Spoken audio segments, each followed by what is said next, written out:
Welcome everyone to the Leg Kick. There has been no UFC fights the night before, no ONE FC, unlike my Instagram post said. But here we are, giving the people Is what that they next want. week? Yeah, the ONE FC fight is on April 7th. What's going on? What's going on, ONE FC? Who's watching a fight on Wednesday? Anyway, my name's David. Happy to be here. I'm joined by our two lovely co-hosts. One, Michael Asiffo. How are you doing, sir? Why lovely? Do I have like a skirt or something? Okay, our two ferocious, vicious, manly, masculine co-hosts. Don't forget to add the toxic in there. I put the toxic. I'm okay with lovely. I'm okay with lovely. Thank you, Jeremy. How you doing? Johnny Lovely. Okay, guys. Lovely. Before we get into some MMA news, I was just wondering, do you guys want to have that Derek Jackson, Kevin Samuels talk we were having?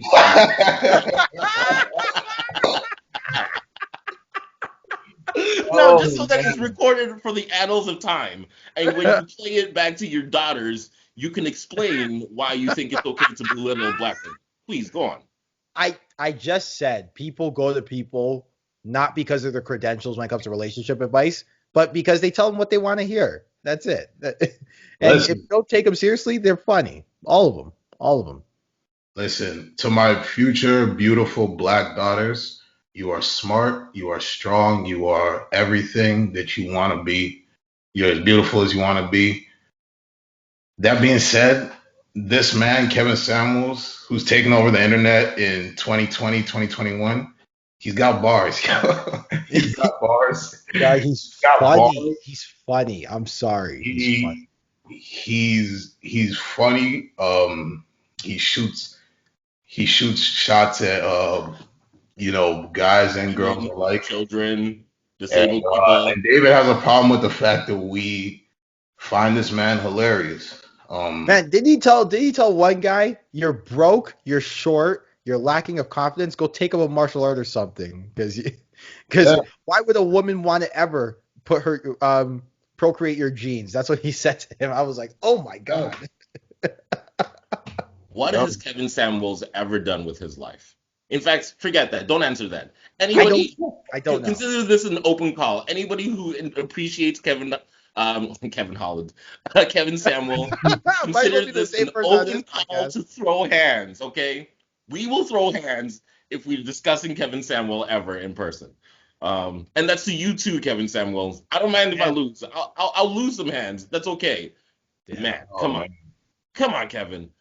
Anyway. Kevin Samuels versus David Agbaire. Yes. For the YouTube championship. I'll corner David. We'll put a 50,000 bond on that. Let's get going. Let's book it. Triller, get on that. It's funny. Well, that would be great. I would definitely sign up for that. And it's funny you should mention that because we were talking before this about the Ben Askren and versus the Ben Askren versus Jake Paul fight. And just for the record, okay, I'm sorry that we're rehashing conversations, but Jeremy, can you please admit and finally acknowledge that Jake Paul would... No, that's not what we talked about. Never. He would piece you up like a... Go ahead. No, I was just gonna say he was gonna piece you up like a Popeye's 3-piece. Literally, you know those breakaway chicken. He would break you down. Go for it. Okay, sorry, Jeremy. What's your rebuttal? Hey, don't let us speak to you like that. Don't let us speak to you like that. No, David tries it with me every week, yo. And at the end of the day, like every time Jake Paul's in the news, at the end of the day, actually, you know what though? Like, no, let me just say this to David and to anybody who thinks like David. I'll put that boy down, I'll put that boy down. Yes, but frankly, I'm somebody who wants to actually compete at the amateur level. I'm somebody who actually wants to do it the right way. He's embarrassing the sport of boxing, but at the same time, he's making it relevant. So at the end of the day, you can't really hate on somebody who is bringing like eyes to the sport. But at the end of the day, like it's just Wait, hold on. it's just fraudulent behavior for real talk. If you really want to be a boxing fan, like real talk is fraudulent behavior. And if I get the chance to if I get the chance to fight Jake Paul, I'll dedicate myself to representing real boxing like I've never dedicated myself to anything before. You can guarantee that. Like, look into my eyes. Look into his eyes, David. Look into his Look eyes. into my eyes. Open your eyes. Like, you can laugh at me the way David's laughing at me. You can laugh at me the way David's laughing at me. I don't care. Like, Yo, tell Jakey again, Jeremy. Tell like Jakey again. Like, it's just, do you guys not see how like he's just teabagging all the guys who are real boxers? No, something. That's something that I definitely took from the press conference. It seemed like Jake Paul genuinely believed, number one, that he's a real boxer and that he's representing boxing. And that's, the only issue, apart from the other ridiculous things you said, Jeremy, like you would beat Jake Paul. But that's the main issue with what you said. I hate your guts. Is that Jake Paul isn't making boxing relevant. Like, yeah, he's doing boxing, maybe for a population that doesn't watch boxing, but boxing's being relevant. Like, you can't tell me a Jake Paul versus Ben Askren is bigger than, Joshua versus Fury. It's bigger. But Jeremy, if I could chime in here. Sorry, go ahead. No, it seemed like you have a point. But I was gonna say, but it's definitely bigger than Roman Gonzalez versus Sor Rungvisai, and I think that's the issue that people have. No. Like, here's the thing. Like, Jake Paul is clearly pop culture. Ever since he knocked out Nate Robinson, he's become more a part of pop culture, and he's made it conscious in the eyes of pop culture. And back in the early 2000s, 90s, even though boxing wasn't mainstream, it was definitely more a part of pop culture. You could definitely have a discussion about a match like Estrada versus Chocolatito than you would now. Like, you could definitely have that kind of conversation back in the 90s, back in the early 2000s. And if Jake's a real boxer, then go fight a pro boxer. Like because Jake's not a real boxer. Yeah, because against amateur guys, he'll get lit up. I think there's something to be said for the fact that Jake Paul's getting those instant paydays against Ben Askren's not a legit boxer, but against names that I think other boxers would kill, to be in the ring with to get that big payday. He's making more money than. I think Sor Rungvisai got $300K for his last fight against, I want to say Estrada. So it's one of those things where it's a slap in the face to a lot of guys who spent decades dedicating their lives to this. A bitch slap, yo. Right, it is. But on the other hand, though, is that the institution that the boxers are in? Is that a result of the boxers not being interesting themselves? Is it Jake Paul's fault that he's sort of captured the imagination and people want to pay to see him fight? Is it like it's a weird kind of dichotomy where, look, I'll say it like this. Imagine how are you gonna call yourself a real boxer? You ain't fighting real boxers. It's true, but I just think in the gym. Don't do that. Look, he Look, the thing I'll say about Jake Paul is that on one hand, he does not cut corners with his training. He's not out here eating Big Macs and going in there for a 5-minute photo op. He's taking it seriously. But on the other hand, though, could you imagine in the NBA, some random guy off the street goes, I'm a basketball player now, and then he would be able to garner a LeBron James-like payday? It'd be weird, right? But that's different. We're talking about two different two different structures. Exactly, and that's the problem. I think it's a structural issue. That's exactly what I'm trying to explain, right? Even now, even on a smaller scale level, why is it that guys are getting paid more money based on their entertainment value and not their greatness and their record and how many wins they actually have and the streak they're on in the UFC? Because the idea of the meritocracy is just an illusion that we like to tell ourselves in sports, number one. And the general public isn't as interested in the inherent, competitive qualities of any sport. Like they're there for the entertainment value. Like I don't like I love soccer, but I don't watch every soccer game because this one is a really important 3 points. It's because the match is interesting. So I mean, sure, but it's more closely tied towards the meritocracy of how good a player is than the UFC 150%. Messi gets paid because he's good at soccer. Jorge Masvidal gets paid because he talks a lot of trash. But David, to answer your question though, because what David's question originally off the podcast was, if he beats Ben Askren, will I have to admit that he could beat me up or something like that? Look. No, yeah. Will you finally admit that you cannot Look, real talk. If Ben Askren shows that he's going to pressure Jake, if he carries out the game plan that he says he's going to carry out, and actually fights him like a fighter, then Jake will check off that box of, okay, I can handle high pressure situations, because he hasn't done it in the other ones. Because I couldn't put it into words, but that's exactly what I was trying to say. Like, Jake didn't have the experience of being in an actual fight. Neither have I. But like, I just didn't like if he didn't have that experience, who's to say that I can't beat someone who's like, look at me talk. Like, I hate talking like I'm an actual. Like, I hate you, Jake.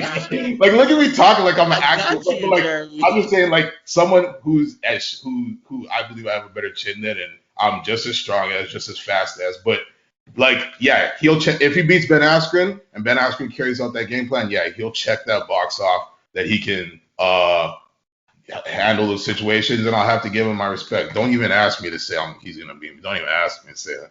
But can we actually can we talk about some real Yeah, things? I was gonna say. No, but the thing wait, before we move on, I just want to say just one of Michael's takes. So basically, Michael's logic is that Jake Paul can't beat Jeremy, but Jake Paul could beat Damian Maia in a boxing match.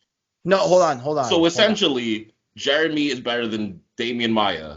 Hold on. That's not what I'm saying. What I said was all three are competitive. Got it. All three are competitive. What do you and more or less so for Jeremy, for the record. Less so on the Jeremy front.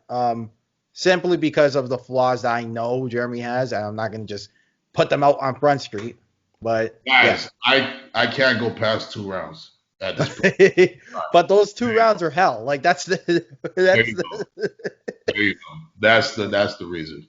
Yeah, the 2 rounds are hell. He's not peppering me up. I can fight in southpaw. I can fight in orthodox. Great heavy movement. You're not gonna touch me as easy as you think you can touch me. Yo, this has gone so off the rails. I am so glad this podcast was inspired by that off-pod conversation. I am so glad we got that. But guys, I want to talk about some real boxing matches. Sure, go for it, and then we'll get into some MMA news and maybe do some ask questions. Yeah. So where do I want to start?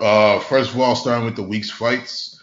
Well, the week's biggest fight was Jamel Herring versus Carl Frampton, and Jamel Herring got Carl Frampton's corner to throw in the towel in the 6th round. First 3 rounds, Jamel Herring really kept him at bay with that flicking jab, caught him a few times with that straight left coming in when he saw that Frampton started to fall asleep. And then also in the first 3 rounds, every time Frampton tried to come inside, he would stun him with that check right hook. But then in the 4th round, Frampton started to find some life, and then he started to pressure him on the inside, fighting the way he was supposed to fight.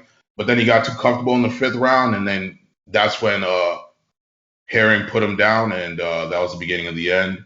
And then put him down one more time, and then eventually got the towel to be thrown in. So that's what happened yesterday in Abu Dhabi, Saturday.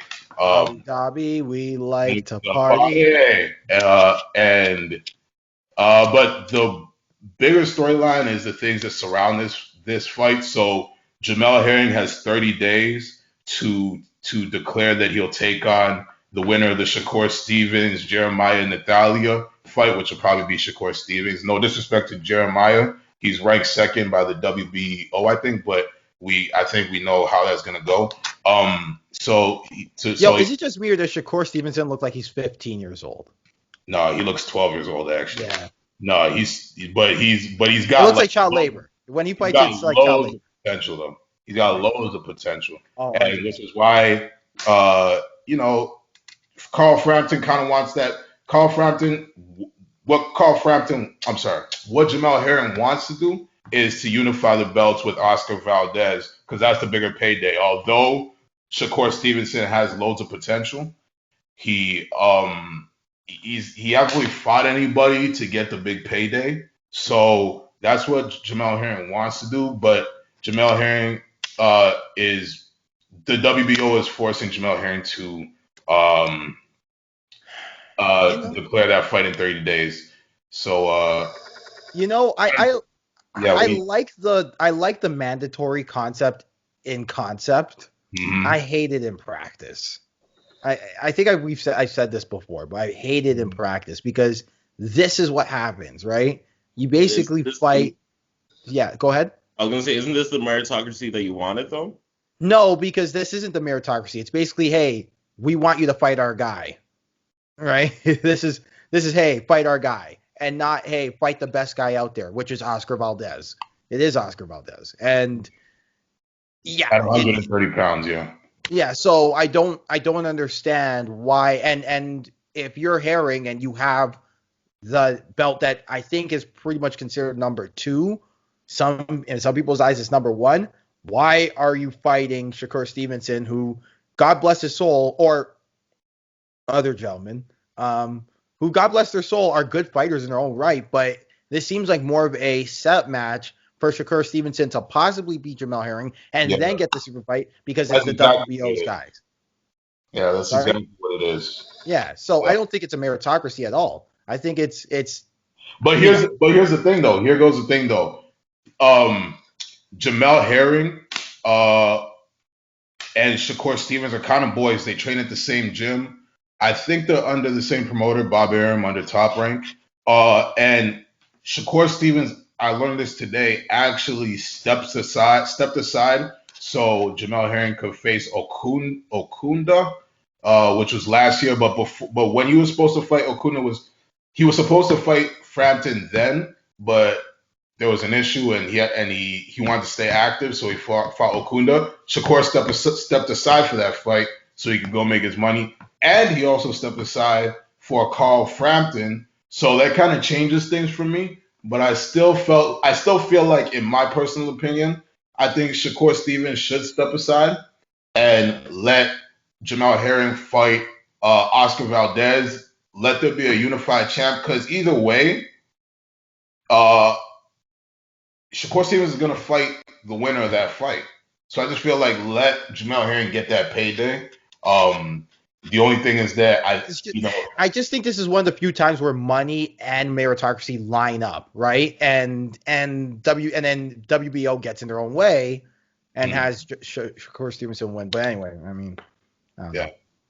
Real quick, Joe Smith Jr. is fighting Maxim Vlasov next week. Who? You don't know? Do you know? And who? Joe Smith. Joe Smith Jr. is the Ute who knocked Bernard Hopkins out of the ring. That's the Ute. Yeah. And Vlasov is Maxim Vlasov is also very good, but Joe Smith Jr. I gotta say is really good. Like he's a killer. He's vicious. This is light heavyweight we're talking about, and there's a couple guys ahead of him that are higher ranked. In terms on ESPN, but which isn't always a reliable source. I just got to be honest, because ESPN is kind of really close with Top Rank, so they kind of put their fighters ahead. Actually, as a matter of fact, I mean, I'll get to that later. I don't want to take too much time, but just real quick, Joe Smith Jr. is nice. Maxim Vlasov is also really good. So this is going to be something that really tips the scale and probably give Joe Smith Jr. a title fight or put him in the conversation against Artur Betrev, who is like the number 1 ranked guy, and then maybe even opportunity to get at Canelo. because Canelo also fights at 175. Okay, guys, I got some boxing news. You got boxing news? Yeah. Yeah. Announced a few days ago, and this one kind of slipped under the radar, and we should have probably done like a post about it, but Anderson Silva and Julio Cesar Chavez Jr. agreed to June boxing match. Yeah. Talk about meritocracy and representing boxing and the exhibition bouts. What are your thoughts? Guys, I don't like Chavez Jr.'s chances. I gotta be real. Really? Junior is like I'm sorry, let me rephrase that. If there was a guy who could beat a boxer, I think it could be Anderson Silva. But now 47-year-old Anderson Silva. Actually, you know what I forgot? Anderson Silva is 100 years old. Put me down for Chavez Jr. Chavez by a landslide. And I forgot that Anderson Silva was old as shit. Even like against like Michael Bisping, who doesn't even have like a boxing heavy style, but is one of the few MMA fighters who uses his jab. We saw kind of like how that messed up. I honestly think that, like, I watched it back again. I actually think Silva made it way closer than the judges gave it. In fact, I thought he won for the first couple of times. Like, so don't do that to my guy. Don't do that. No, I mean, I'll have to go back and rewatch it, but from memory, I felt pretty comfortable with the Michael Bisping victory. But the point is, I don't think Anderson Silva is at the stage of his career where, he can really have even just the activity necessary. Anderson Silva is so smart, though, when it comes to, like... I think if this was 36-year-old... Yeah, I think if this was 36-year-old Anderson Silva, there's a conversation. But this is 47-year-old Anderson Silva. Nice. Like, I'm not even saying win at 36. I'm just saying conversation. There's a conversation. But this is an older Anderson Silva. What I will say, though, is knowing Julio Cesar Chavez's work ethic, and you guys know I've dissed him before. If any guy could bumble this one, it's Julio Cesar Chavez Jr. What's the over-under for the number of punches thrown in this fight, do you think? Is Julio Cesar Chavez going to come correct or not? Like, that's let's say he does not. 200 over. What is it? 10 rounds? 200. It can be. I hope it's not 10 rounds. Oh my god! I hope to God it's not. But over 6 rounds, I get 100, and and 50 of them from Anderson Silva. So. Yeah, that should be a good one. Guys, around the room, Julio Cesar Chavez, is he not like? Does he not have a tendency to be one of the laziest good boxers on the planet? Not bad boxer, but he's a good boxer. But one of the laziest. I don't know. I can't go as far as saying lazy. I can't say that. I wouldn't say he's lazy. Yeah, I just think against some of the better opposition in the few of his fights that I've watched, he's been outclassed. That's about it. Because. And honestly, outworked. So exactly what I say. But why? Certain things don't click for him. It's crazy because his father is one of the greatest workhorse boxers of all time. Like Cesar Chavez, it wasn't uncommon to see 700 punches over 12 rounds from his dad, and then, yeah. Jeremy, did we ever have the opportunity to talk about the Dillian Whyte Povetkin fight? We did. I think I talked about it a little bit last week, but I think you might have left early.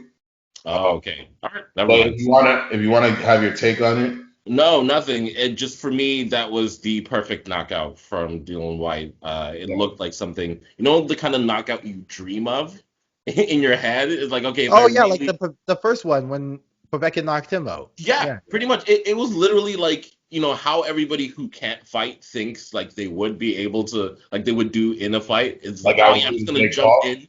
Yeah, jump in, lead it. Yeah, man. But I would say this. Dillian Whyte has one of the weirdest fight styles I've seen in a long time, because he looks, and I say this respectfully as a black man, he looks wild in there. In those first round, he looked like all over the place. He was swinging, he was missing. He looked like he was throwing like from Because he was trying to end it in spectacular. I was about to say, like, how much of that was because he got knocked out in the first one by like a lucky uppercut, and he was just pissed off. I get it. But man, he was borderline wild. I wouldn't say sloppy, but wild. But I would say this, later into the fight, I'm watching and it's like third round, fourth round, and I'm like, wait, is this dude fainting? Like, is he following the jab? Like, so he's definitely a technical boxer, and I think I think he just has settled some down. skill. Yeah, he just needs to settle down, but that first round he was super wild. He looked like Deontay Wilder reincarnated or something. Like it was. And actually, Eddie Hearns was trying to set up a Deontay Wilder Dillian White fight, so there's a possibility we might get that at the end of the year. I would definitely tune into that. I like Deontay's chances, but I'd watch that. Really? Yeah. Oh, is it because Dillian White's undersized? Is that undersized? And if it's just power for power, like I like Deontay's chances. Hell no. Yeah, me too. No. I just think honestly though, like he's a much better tactician than that. I just think what happened was he was pissed off because of the first fight and just went wild. So this is good, guys. I like this conversation we're having. Next up on the docket, Ryan Garcia versus Javier Fortuna was announced Tuesday. That's going to be happening in July. And Fortuna is ranked number 6 by The Ring, ranked number 2 by the WBC. It will be Ryan Garcia's fiercest test to date. He's a very physical fighter. He's got more power than Luke Campbell, who was Ryan Garcia's last fight. So this will be a good one. And then Devin Haney. Quickly on that, Jeremy. Quickly, guys, can we agree, just as a collective, as well as a pod, can we stop talking about Ryan Garcia until he fights Devin Haney? Because that's the second part of this news. Perfect. Okay. That's the second part of this news. So Devin Haney is gonna fight Jorge Linares, and due to the meritocracy of things, the winner of those two fights, Jorge Linares, that's a tough fight. That is a tough fight for Devin Haney. You sure? Tough fight. Jorge Linares is still one of the fastest boxers on the planet. I think he's been knocked out a little bit too much, in my opinion. But I think Devin Haney wins that one. I think Ryan Garcia, I agree. although it'll be his toughest test, I think he wins that one. And the winner of those two fights, they face each other. So we should get a Ryan Garcia Devin Haney fight later on this year, early 2022. Thank God, man. Jeez, those guys should just fight and just give us the trilogy already. We need it. Yeah, you know what's crazy though? I remember going on this podcast and saying Devin Haney's a mirage. Not for Ryan Garcia. I got Devin Haney the entire way through on that one. Ooh, I kind of have Garcia at that one. Right? No, I think Devin Haney is like the balanced attack of like boxing right now, where he's not necessarily amazing at something, but he's really good at everything. So because of that, including fundamentals and IQ. So because of that, I think he'll outsmart Ryan Garcia if they ever fought. Huh. That's a fair assessment. I think I have to see how they do against how Ryan Garcia does against Fortuna. But once I see that, then I could give you a more clear opinion. But like, don't go placing any bets based on this one take. But in this current moment in time, I have Ryan Garcia with the edge. I think he catches. I don't even know why I'm trying to say rounds and stuff, but look, I think he catches him in the later rounds with that just stunning left hook. So should be a good fight.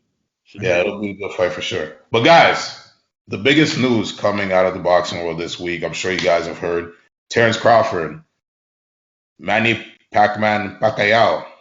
Hey, as a person with a Filipino girlfriend, I have to say, you need to up your Filipino accent, okay? My bad, dog. June 5th, possible June 5th, Abu Dhabi.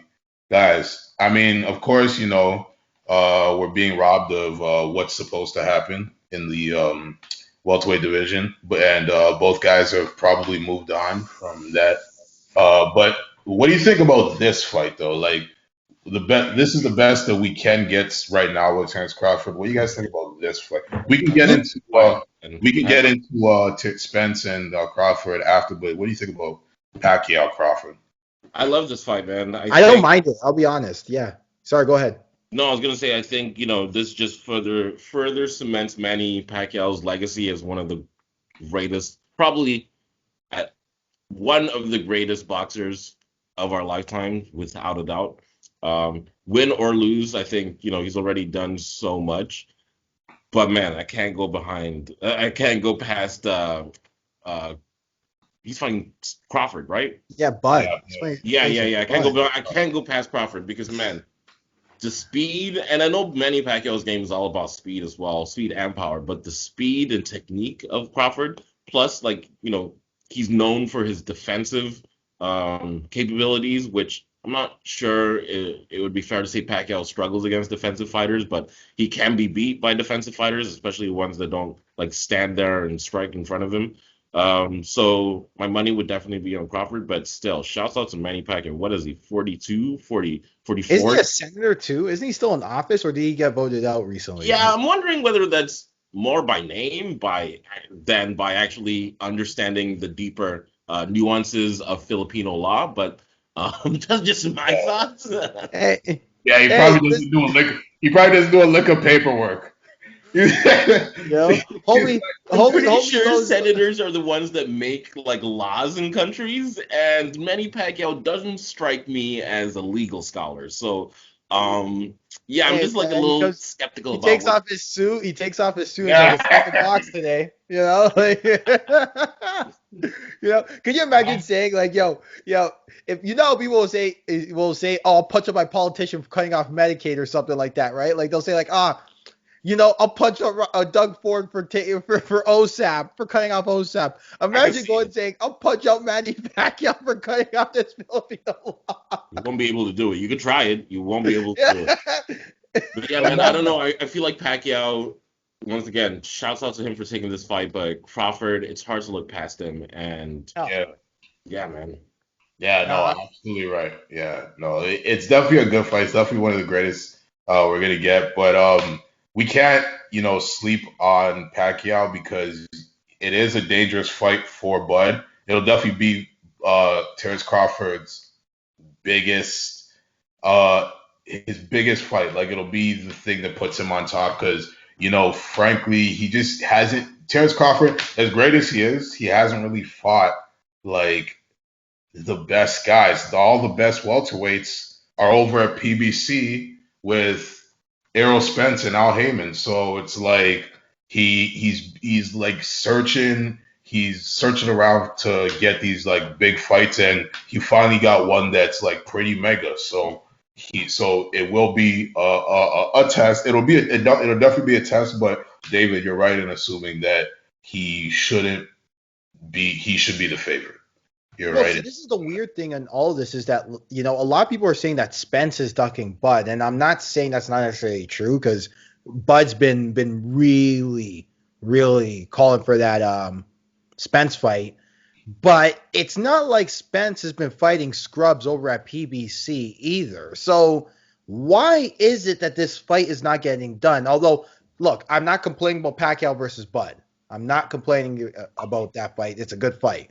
I'm just saying, it's not like Spence hasn't been tested. He fought Porter.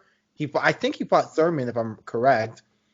He fought Garcia. So, no Garcia? No, he fought Garcia, Mikey, and Danny Garcia. Yeah, so I don't understand. I don't remember if he fought Thurman. I don't think he fought Thurman. No, I don't think he fought Thurman, but he definitely fought Porter and beat him. So yeah. He beat Mikey and Danny Garcia, two legendary fighters. Yeah, so to me, it's he's proven. He's tested. No one's saying he's not tested. We're saying, why aren't you fighting Bud? Nobody said he's not tested. No, that's why I'm asking too. What is the holdup? Is it just an Al Heyman thing? Is it an Al Heyman thing? Acting like I was watching Max on Boxing the other day, and Or no, Max actually no, Max actually talked about it on First Take, and he was like, yeah, straight up, PBC, Al Heyman and PBC are acting like Terrence Crawford doesn't exist, frankly. And Errol Spence, it's not like he's helping. It's not like he's helping. Get this fight done. He's like he's making it hard. By well, actually, here's something we could discuss real quick. Terrence Crawford wants the majority of the purse. Oh, get the hell! Yeah, no, you're not. Oh, I'm sorry. No, not Terrence Crawford. No, Errol Spence. Errol Spence. Good luck. You're not getting that. He's saying he's the bigger name. He's the bigger draw, so he should call the shots in terms of who's getting. I disagree. I think it's a 50-50. I think it's 50-50 split on the purse. Did I ever tell you about the time? So out of topic, but did I ever tell you guys about the time I met Errol Spence? No. No? Oh, okay.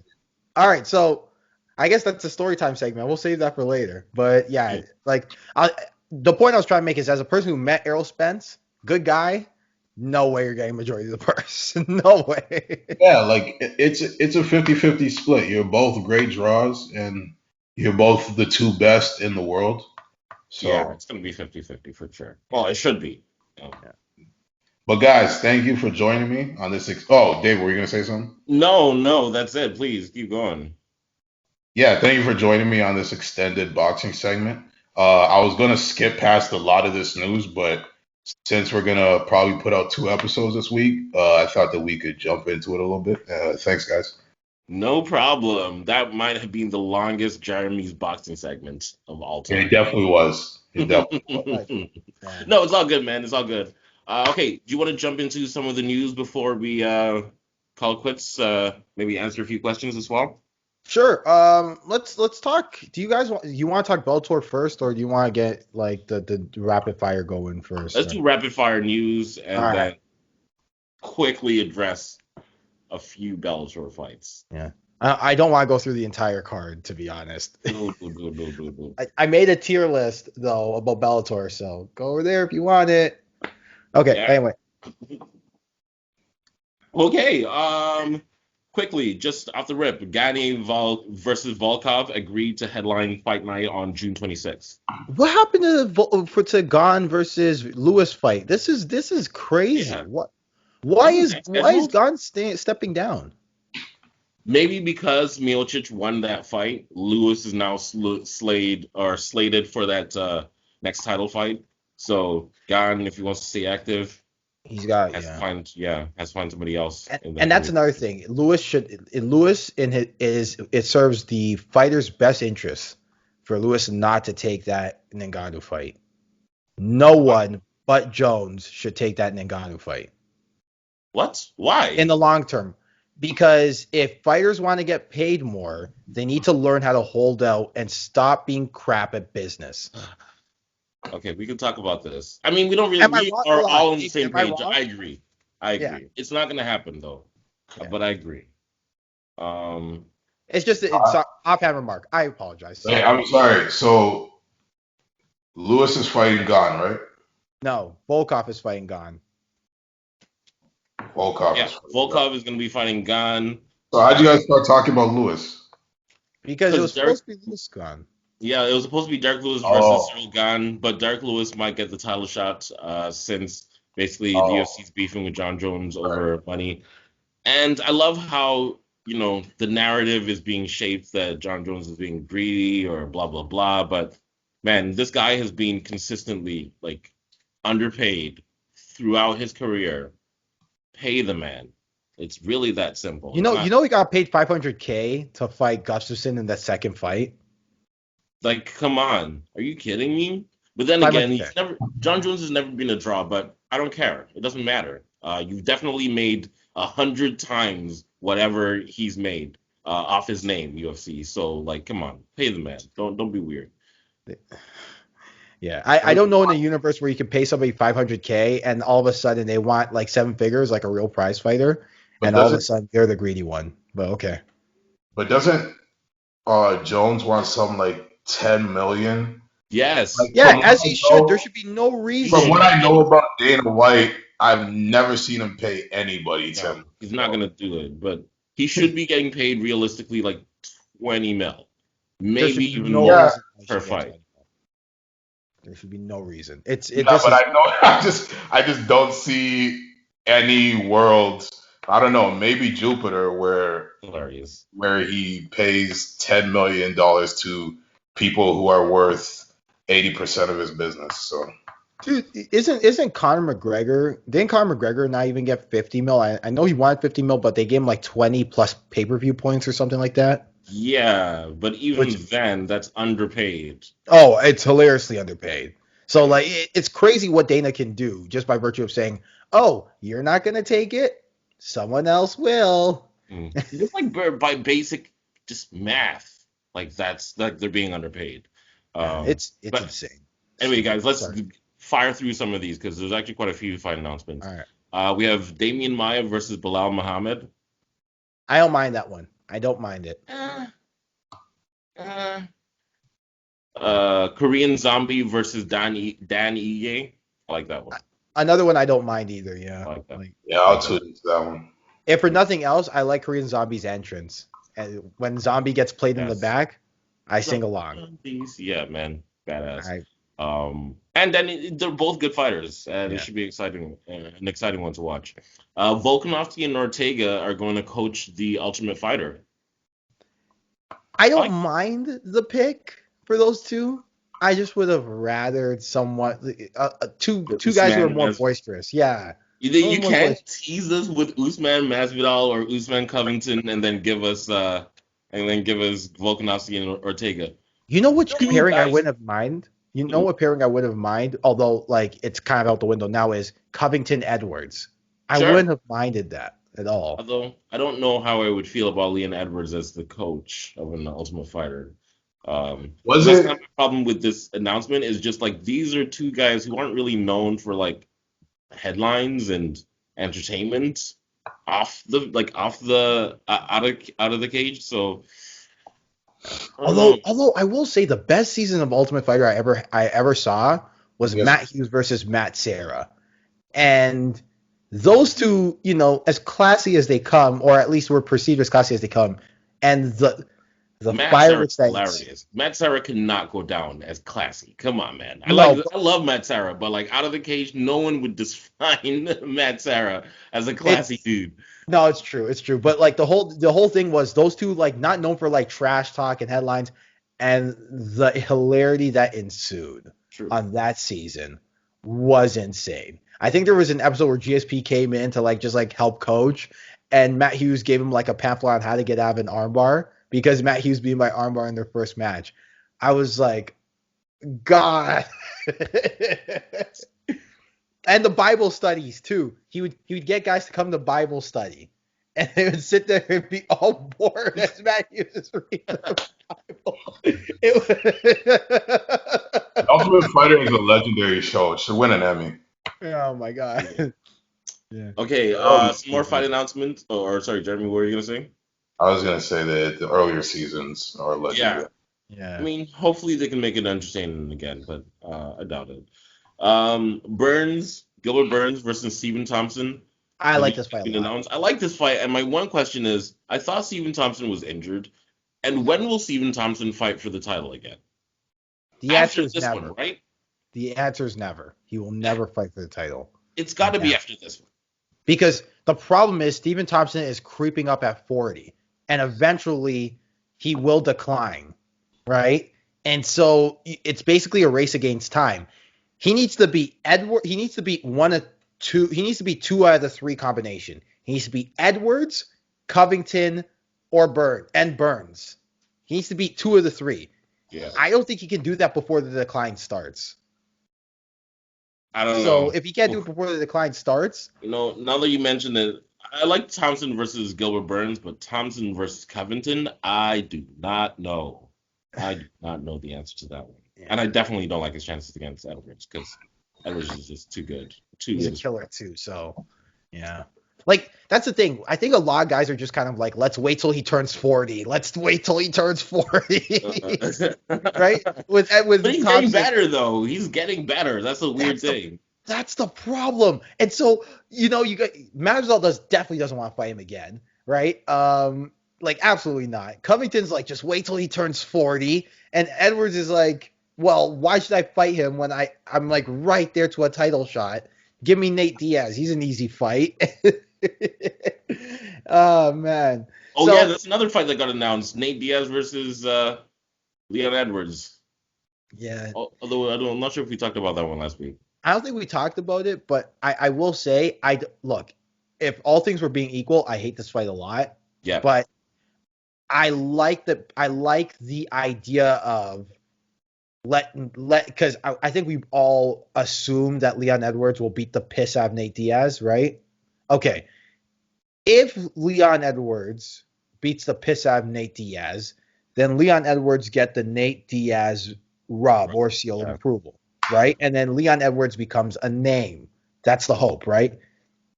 At least if he puts on a good performance while doing it. He has the win over RDA, and I feel like a lot of people don't put respect on his name regardless. So, but RDA is not a name like that, though. Like, RDA is a great competitor, but he's not like a casual name like that. People are going to, this is going to get a million buys, right? This is showtime for Leon. And so, look, there's every possibility Nate Diaz could all of a sudden turn back the clock, hit some Stockton slaps, and win. Dear God. Yo, Michael, let's move on, man. That's never gonna happen. That's not gonna happen. But let's say the thing that we think is gonna happen happens, and Leon Edwards does it in some sort of fantastical manner. He's right at a title shot. You cannot deny him. No more of this nonsense with him. And I think that's the idea, right? The only two people who have a legitimate shout for the title right now are Covington and Leon Edwards. Everybody else, and maybe Stephen Thompson if he wins over Burns. Everyone else is at least 2 or 3 fights away, in my humble opinion. Oh, 100%. 100%. Yeah. Okay, just moving on, so we make sure we have enough time for Bellator. Kevin Holland steps in for Darren Till, who broke his collarbone. So now we're gonna have next week Kevin Holland versus Marvin Vettori. We're going to do a preview show, so we can talk about that then. Feel bad for Darren Till, though. Jeez. Really. That's another one. Guy. And I think that's it for the fight announcements for today. Also, the collarbone injury is a very apocalyptic injury to come back from if you're a fighter. Like, that's a specific, an MMA fighter. That specifically is a very apocalyptic injury. I put that up with an MCL. No, not MCL. Sorry, with Achilles tear. It's pretty bad. Especially with something with grappling is not some you don't broken collarbone, I would imagine. Yeah. Damn. Okay, so do we want to talk about the Bellator card on the weekend, guys? Just a couple fights. I think there should be no reason why Pitbull isn't mentioned amongst the best featherweights and, quite frankly, even lightweights in the world. Facts. Because the performance he put on Friday night and the performance he's been putting on consistently, first of all, he's really fun to watch because it's like a 5'6" guy just blasting people into oblivion. Yeah. Moving forward, it's like, in any kind of gym when they're thinking of the stereotype of a long, lanky guy versus a short, stocky guy, he's like the perfect stereotype of a short, stocky guy, in that he does everything. It's all power. He's always stepping into range. He's no problem clinching up, no problem grappling. And yeah, God forbid if he gets a hold of you, it's gonna be a problem. And his power, man, as you said, featherweight, lightweight, it doesn't matter. He touches these dudes and they're going down. He knocked out Michael Chandler, although not really. And that was what I was gonna say. So now that he's won this, and if Michael Chandler beats Oliveira, then the argument could be made that Pitbull might be the best fighter under 155. Yeah.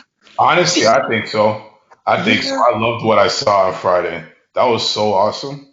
The way he opened up his body with the feints, and then anytime he would come in, anytime he would try and lunge in, he'd give him a combination. And literally the second time he did that, he put him like he gave him like I think that was like a left hook, and then like he kind of like punched his armpit onto the ground, and then like and then he fell on the ground and went for the attack. Like it was so. He looked. He throws people. He looked like a pit bull. He literally looked like a pit bull. Like he was like always on the attack. Like it was so awesome to watch. And then when he put him in that headlock and like literally made the guy like fall asleep within seconds. Like I've never seen that really ever happen. Like I think like honestly, I was like this guy. Like when I was watching, I was like this guy's better than a lot of the guys I watch in the UFC. Like. No question. You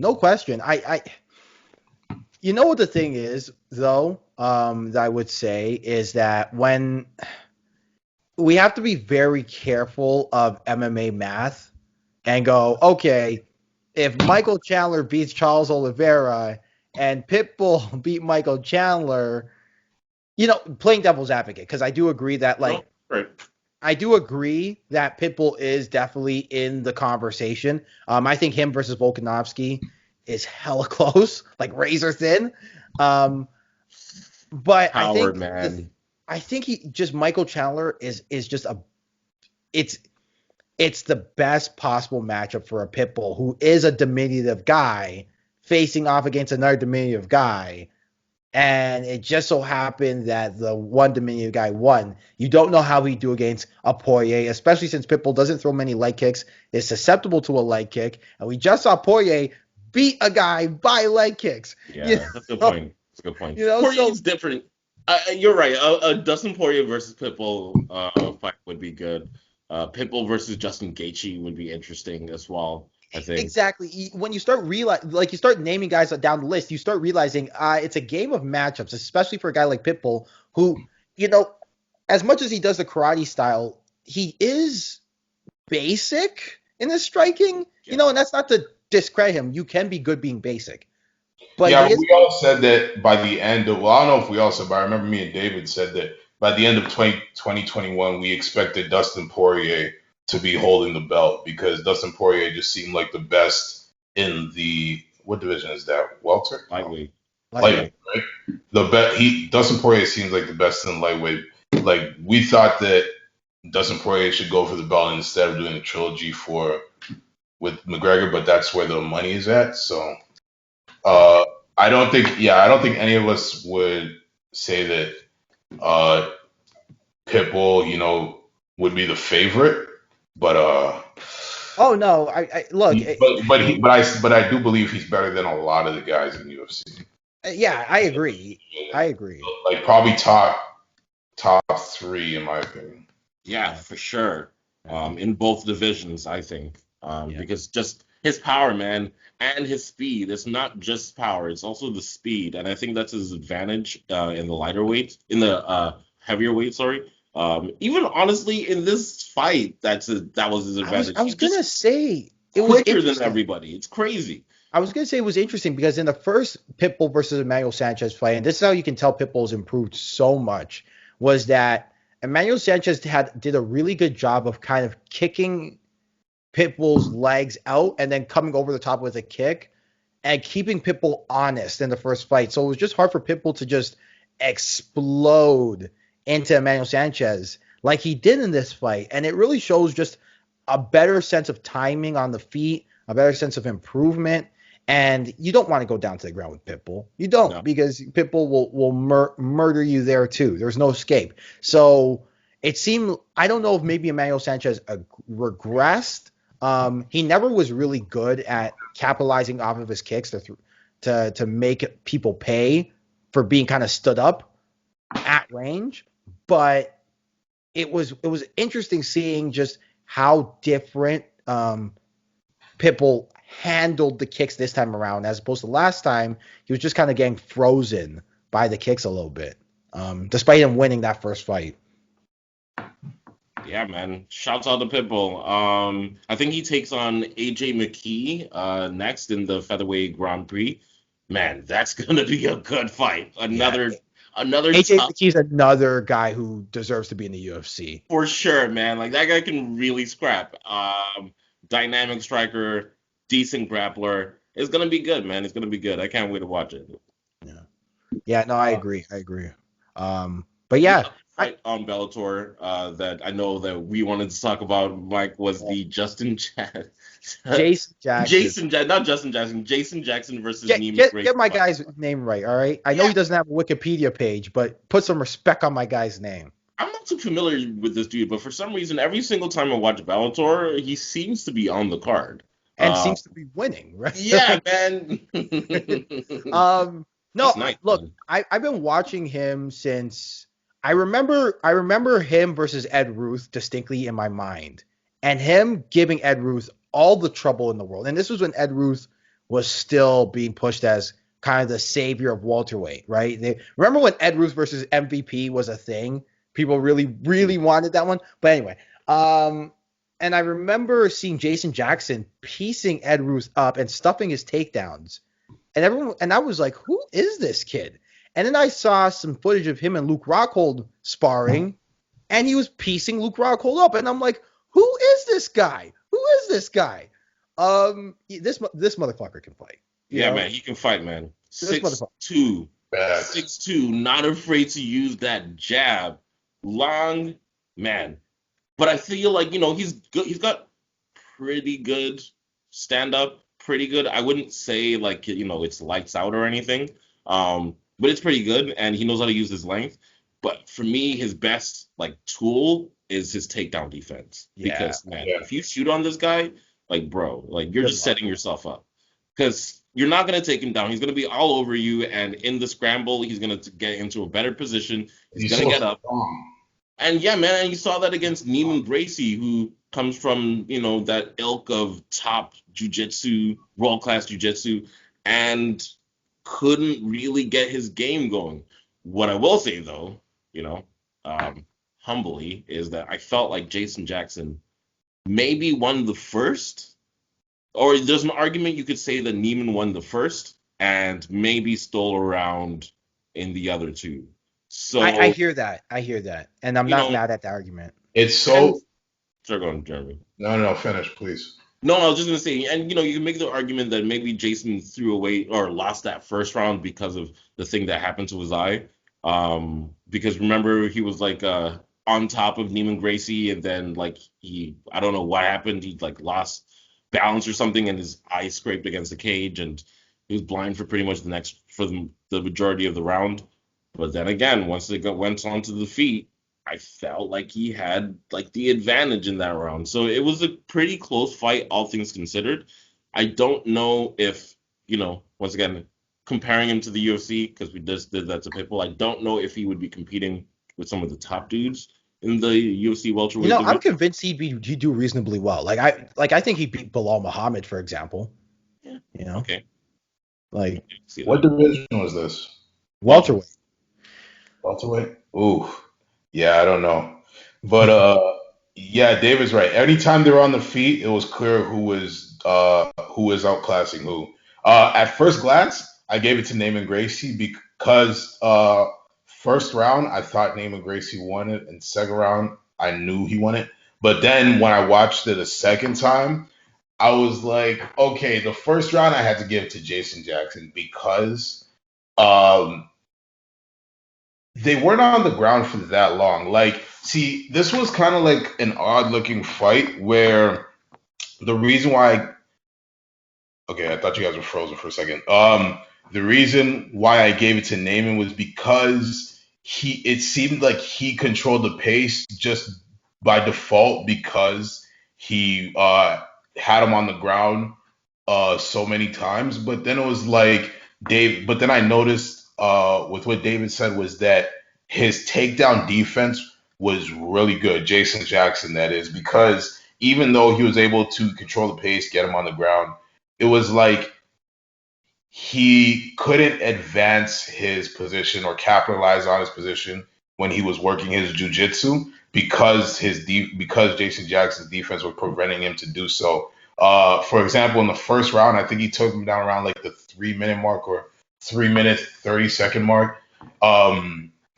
It was like he was only there for like a few minutes. Of course, he scraped his eye and everything. I mean, he was only there for like a minute or two, but then as soon as they got back up, or like maybe a minute and a half, but as soon as they got back up, and Jason Jackson got back up, it's not like he got let back up on his own, and then proceeded to piece him up. Same kind of thing in the third round. In the second round, I kind of gave it more to Gracie because, and even still in the second round, he just kind of had him against the fence. He didn't really kind of capitalize on his position. He didn't really take him down. Now, when he did try to get back up, he took him down. So I kind of pointed him for that. But yeah, I just, at second glance, I had to give it to Jason Jackson just because he looked like he was hurting Gracie as opposed to Gracie just kind of controlling the pace. So I gave it to Jason. Yeah, Jason Jackson, definitely very good performance, and I look forward to watching more of his fights. Yeah, like my thing with it was with the Jason Jackson fight was what impressed me the most, either win or loss, is just when you're usually on the ground with Neiman Gracie, and John Fitch learned this the hard way, it's a death sentence. It's a death sentence, and it wasn't like that with Jason Jackson. I don't know if he's got Gumby strength, like what's going on there, but it is hard to hold him down. It really is. And I think that's kind of the secret to his game is that you're going to get hurt upstairs, and then trying to take him down is just hell on wheels. It's not fun. So. And even when Gracie had Jason Jackson in like his guard, first of all, shouts out to Jason Jackson. Shouts out to Jason for even getting there and not getting submitted, but Neiman wasn't really able to do anything like offensively from the guard position against Jason Jackson. So, yeah, I don't know whether it's a strength thing. I don't know whether it's a technique thing. I suspect that he worked on his grappling a lot. I didn't see as big of a gap, on the feet that as I would expect, because even though, there's a lot of talk about Neiman being the most well-rounded Gracie of all time, his striking did look fairly basic. Well, you don't need much if you're a Gracie, right? You just need, that's the thing. You just need a jab, cross, overhand, and a good double leg. I mean, it wouldn't kill anybody to throw, some kicks. I mean, just earlier in the night, we had, what's his name? Khabib's brother, Usman Nurmagomedov. Thank you for bringing that up. Like a completely different fighter from Khabib, but also has the wrestling. So, it would just be interesting to see a Gracie who has kind of like a flashy stand-up game as well as that world-class jiu-jitsu as well. But, I mean, now we're just like... No, I mean, it would benefit a good jiu-jitsu player to have a feint game so that you're freezing guys and back up against the fence. Like, you know what I'm saying? Because that's what a feint game can do for you, is that whenever somebody feints, they back up. You feint them again, they back up. You feint them again, back up. Oh, all of a sudden they're up against the fence, and then you go for a double leg. It would behoove somebody to have that, or a kicking game where guys have to now gab the way, or they have to freeze themselves in place, or they have to retract the leg, and then they're squaring their stance, or they're backing themselves up. So, there are things that could add to them. But what I am saying though is, the overhand right still works in MMA for what you needed to do. And you don't need. I think where Neiman Gracie becomes the most well-rounded Gracie is his defensive striking is good enough that he doesn't take 80 shots on the way in like Gracie's have passed. And it looked solid. Like, his striking was solid. It wasn't like sloppy or anything. It wasn't like bad. Mm-hmm. It just wasn't like, Yeah. It wasn't bad. It wasn't sloppy. But shout out to Jason Jackson for getting that win. And beat Jordan Meehan too, and he's beating lots of guys like Jordan Meehan. I remember the Jordan Meehan fight in particular. I remember, all over Canadian MMA social media. Oh, Jordan Meehan's coming back, and I remember going, he's facing who again? Jason Jackson. Ooh, that's a loss. And people went down my throat, they're like, oh, there's Michael again doing this. And I was like, guys, it's not going to look good for Jordan. What happened? Jordan Meehan got dominated. So, Jason Jackson, look, Jordan Meehan's one of the greatest Ontario fighters to ever grace MMA. So I get it, but it's just, Jason Jackson's for real. Man. The thing, I think he's tall for the division.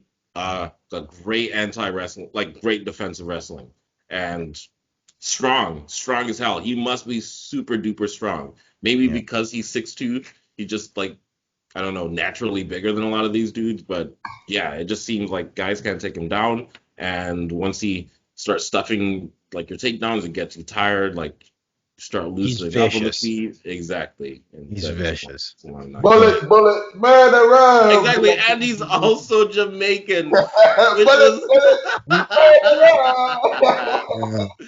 Yeah, man, that was great. Murder, she wrote. We need a Jamaican champ. We need a Randy Brown. We need Aljamain Sterling. Wait, Aljamain Sterling is champ, so we do have a Jamaican champ. It's like, I knew a girl named, technically, he's champ. Yeah. I knew a girl named Maxine. Hey. Michael, did you want to geek out about UCLA thing? I mean, no time. Like, okay, kinda.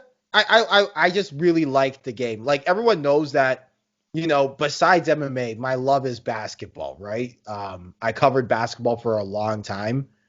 So when I got a message to watch this game after what happened, and full disclosure, I the season changing kind of messes with my body a little bit. So yeah, I wasn't able to watch anything live yesterday, but I got a chance to watch the game and I geeked out because it was just it's probably one of the best college games I've ever watched. One of the best college basketball games I ever watched. And yeah, it was really good. It was really good. And hey, spoiler alert, buzzer beater in overtime. What more can you ask for?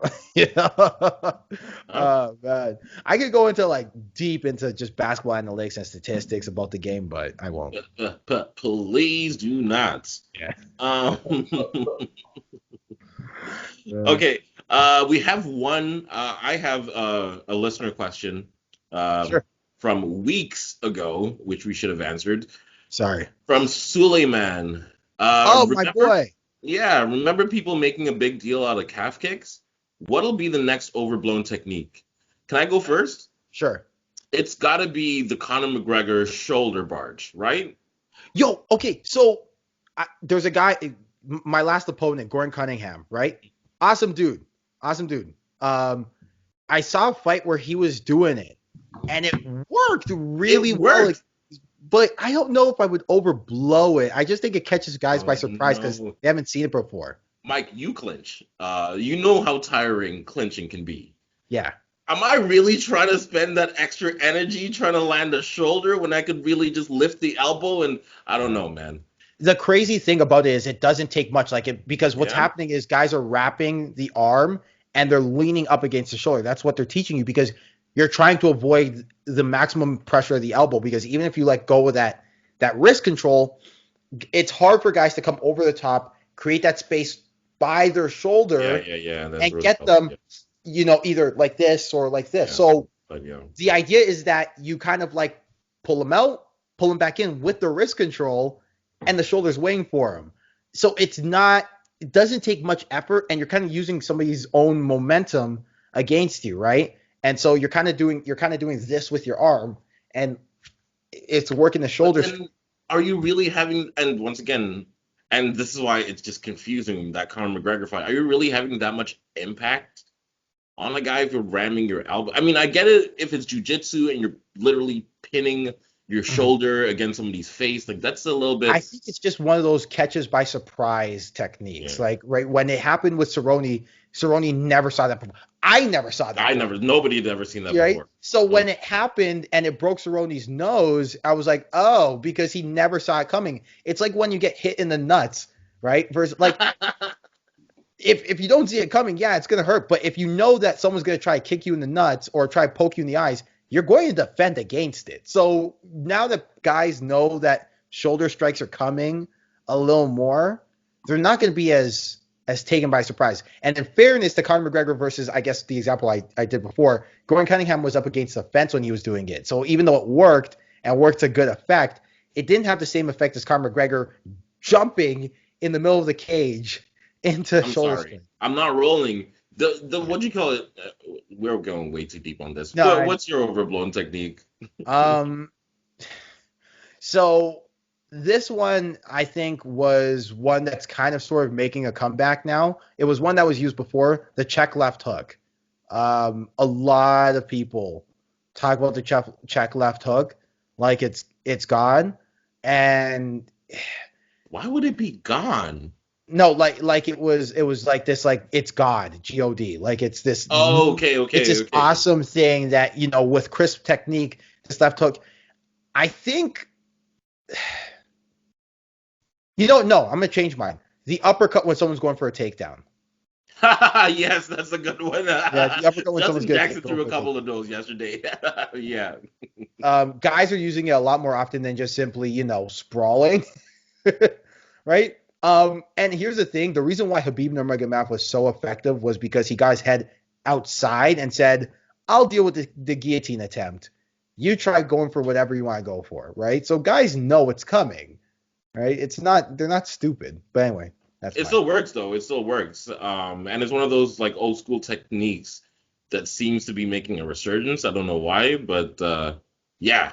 Yeah. I get why, actually, because rather than the knee, what it actually, like, let's say you miss the uppercut, if you time it well enough, it's almost like takedown defense too, right? Yeah, you're going for that underhook. Mm-hmm. So it's like, okay, go for your uppercut, you miss. All right, at least you have some sort of frame there to fish for an underhook. Mm-hmm. And then if you're good enough defensively with your wrestling, you should be able to at least make it a conversation to stop yourself from getting taken down. So I don't know. Yeah, as opposed to like, sure, go on. I don't know. I feel like you just leave yourself so vulnerable to a takedown in the act of throwing a hook or an uppercut. So it's not the takedown I worry about. It's the overhand right, because if I start getting wise, the overhand right is way or left. The overhand right starts looking a lot like a takedown. You know what I mean? Like especially right. Especially because. Like if I can play like for the video audience here, if you go for the uppercut like this, the overhand right's going to come through here, right? Yeah, so when someone dips their head low and you're thinking takedown, and you go uppercut, you're basically putting yourself in line for yeah. Well, I mean, you're southpaw though, so that's different. For me, I would never go with like a left with like a lead uppercut. Okay, fair enough. So if I'm here, yeah. Like it's still the same idea. It's still the same. You're right, but then my hand would be up and blocking that overhand right. Not all the time, because what ends up happening with guys is they frame it to get more of a right. Mm-hmm. But yeah, no. Sorry. Anyway. No. That was good. Jeremy, have you got any overblown techniques? How about in boxing? Is there any new techniques coming up? Are there any new techniques? Not to my knowledge. No, nothing's overblown in such a limited sport. In such a limited way of fighting, there's nothing that is overblown. You use everything and anything to put the other guy down, frankly. Right. Oh, if I could say another one, this is kind of like an underrated one. More so sports jiu-jitsu, but I remember the truck for a while was like the thing that a lot of guys were doing from Turtle, and I love the truck as much as anybody. But when everyone's doing the truck, it's not that cool anymore, guys. No, like, yeah, I get it. Banana split. Whoa. It's not that cool anymore when everyone's doing the truck, okay? The twister is not that fun when everyone can do the twister, okay? Everyone can do the twister, and not everybody should. It would be so silly, I feel, to go in trying for twister as opposed to trying to finish the fight. Yeah. I see. That's the thing. I love the truck from Turtle. I've tried it from half guard. It's not the same because you're stuck under there. And you're like, let me get under your legs. You know, it's one that I think will become real popular though. Is the jab, lean back, check hook, check left hook. And if you're jab, lean back, check right hook. Yeah, I think Canelo uses it a lot.